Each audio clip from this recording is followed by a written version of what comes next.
A puertas de una guerra civil en Colombia. Más allá de la confrontación que ha generado el paro nacional en Colombia, se ha despertado en el pueblo no solo una enorme conciencia de los problemas que nos agobian, sino también una profunda tristeza, un gran dolor de patria por los golpes, las balas, las torturas, los saqueos y la violencia de todas partes. Ese dolor de patria, esa profunda tristeza se nos viene por la confrontación entre colombianos de la misma condición social. Policías y manifestantes sufren la misma situación de pobreza y la misma ofensa con los impuestos, la inequidad y la desigualdad social. Solo hasta este domingo, donde un grupo de personas de estrato 6 de Cali se enfrentaron con los indígenas que venían del Cauca, observamos una confrontación distinta de clase. Sí, señores, de lucha de clases, aunque mucha gente lo niegue porque es una teoría marxista. Y esa confrontación del domingo es lo más cercano a un estallido social clasista que puede devenir en una peligrosa guerra civil en Colombia. Una guerra ya no de partidos como la de los años 50 entre liberales y conservadores, sino entre pobres y ricos.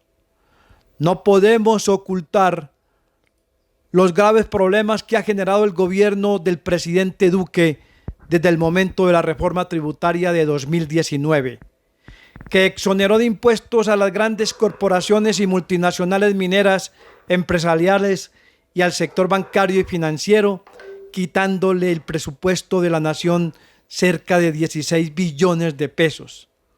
Es ahí donde se genera el déficit fiscal que se agravó con la llegada de la pandemia.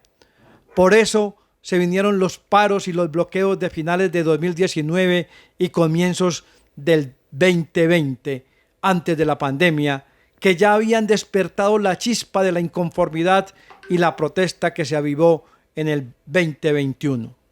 Pero como si tuviera una venda en los ojos o como si la estupidez hubiera caído al Palacio de Nariño, el presidente presenta la más retrógrada reforma tributaria en medio de la más grande pandemia de la historia mundial. La pandemia es considerada en su devastación económica a una tercera guerra mundial, lo que no cupo en la cabeza del presidente Duque y su ministro Carrasquilla.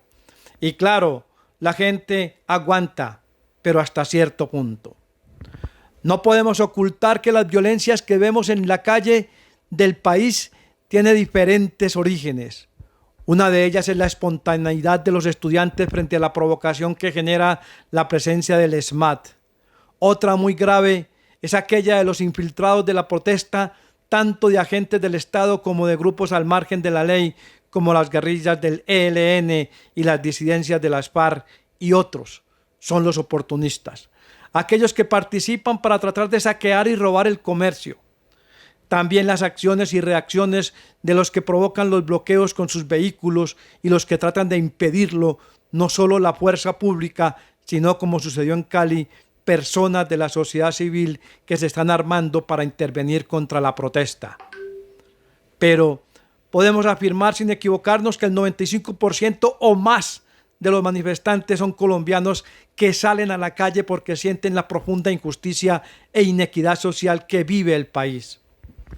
Por eso nos molesta aquello de que los buenos somos más, queriéndole indilgar a los protestantes una virtud diabólica de malo, de aquello que destruya el país, cuando sabemos que muchos de los que sacan la camisa y la bandera blanca han destruido desde antes este país con la corrupción y el robo sistemático del Estado.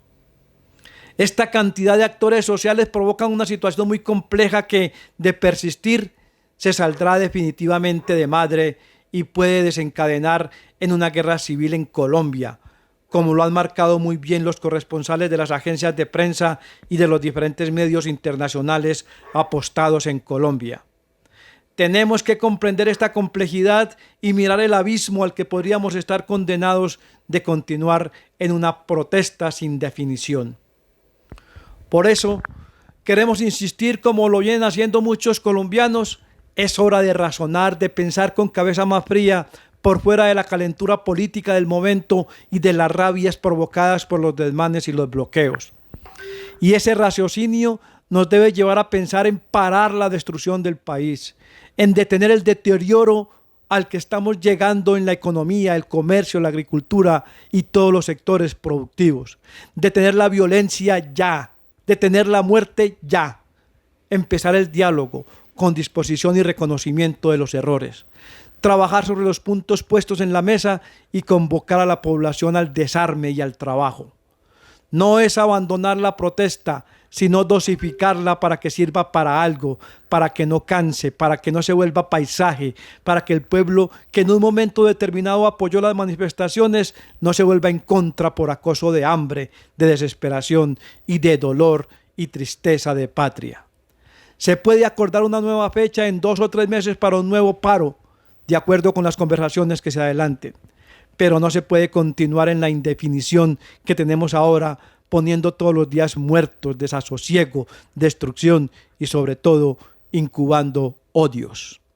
Estamos de acuerdo con la protesta, con el paro, con la manifestación como un legítimo derecho, pero con racionalidad, con la inteligencia de aquellos que saben que una protesta indefinida desemboca en odios y en una posible guerra civil, de lo que no nos repondremos con facilidad. Es el momento de pensar en aquella maravillosa protesta de Gandhi que hizo la más grande manifestación pacífica del mundo. Hoy queremos decir con Gandhi: voy a seguir creyendo aun cuando la gente pierda la esperanza. Voy a seguir dando amor aunque otros no siembren lo mismo. Voy a seguir construyendo aun cuando otros destruyan. Voy a seguir hablando de paz aún en medio de una guerra.